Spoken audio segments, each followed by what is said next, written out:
So, as we conclude, I think one thing that would be fascinating, especially for our international audience, to hear your take on, if we look ahead, we're going to assume that there's no shenanigans. That in fact we do have term limits in the U.S. and there will be a new president elected in 2028. Um, and there are plenty of people who have desires and designs on being a future president of the United States.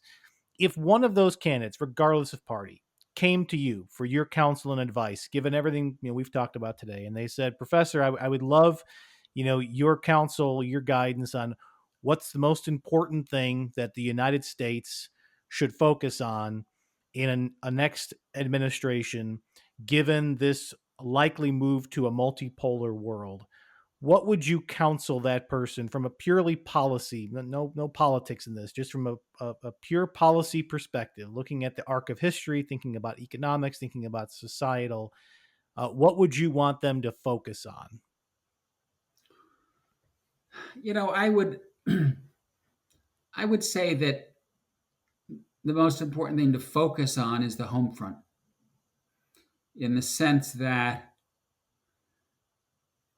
what most worries me, what keeps me up at night, what is the greatest threat to the United States and to the West right now?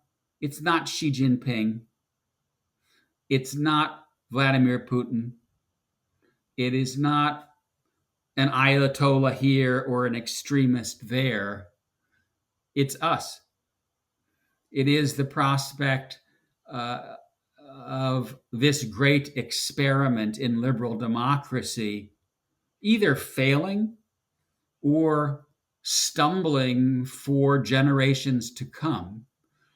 And we've seen in various countries, Turkey would be an example, Hungary, another example, whereby little by little, liberal democracy slips into something that looks more like what's called a competitive autocracy or illiberal populism. And I don't think we're going to go down that road. I think American institutions are strong and that they will survive. But when I look out at what's happening on a daily basis here in the United States, I find American politics unrecognizable.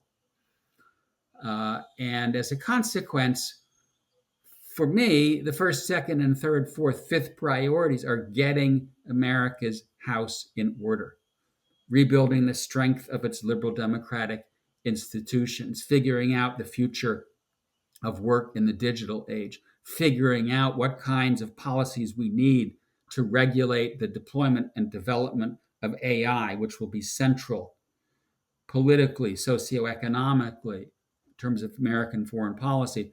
And if we figure that out, we can serve as a model for others to go down that road. But it seems to me that getting the United States back up to its better self, getting the United States back up to being the kind of leader that others look to, is in my mind the most important